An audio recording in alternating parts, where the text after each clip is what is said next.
बात से कौन मजबूर बाड़ू, मिले आइल बनी कहे दूर बाड़ू। बोल बात से कौन मजबूर बाड़ू, जान तो से जुदा ना करी है खुदा, दिलवा में तू ही मशहूर बाड़ू। होई दोसारा से शादी हो, होई दोसारा से शादी हो, जदी अलगी दुनिया करी बन जाई अपराधी हो। जदी अलगी दुनिया करी बन जाई अपराधी हो।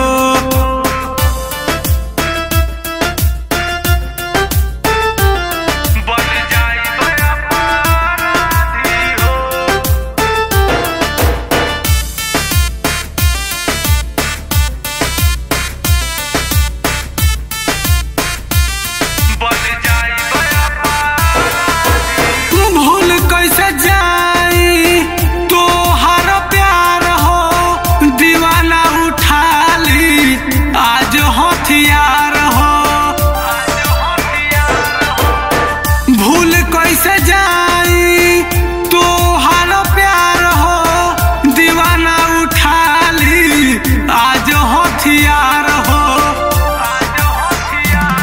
सब खेलावे मिटा दी हो, सब खेलावे मिटा दी हो, जदी अलगी दुनिया करी बन जाई अपराधी हो। जदी अलगी दुनिया करी बन जाई अपराधी हो।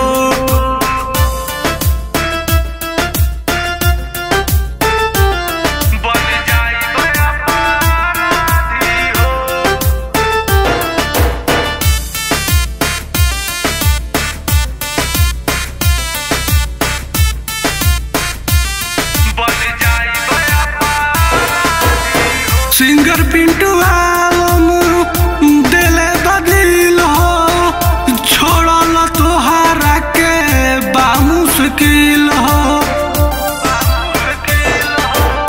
सिंगर पिंटू आलम दिले बदिल हो, छोड़ल तोहरा के बा मुश्किल हो।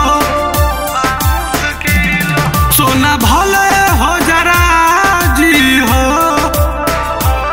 सोना भले हो जरा जी हो, जदी अलगी दुनिया करी बन जाई अपराधी हो। जदी अलगी दुनिया करी बन जाई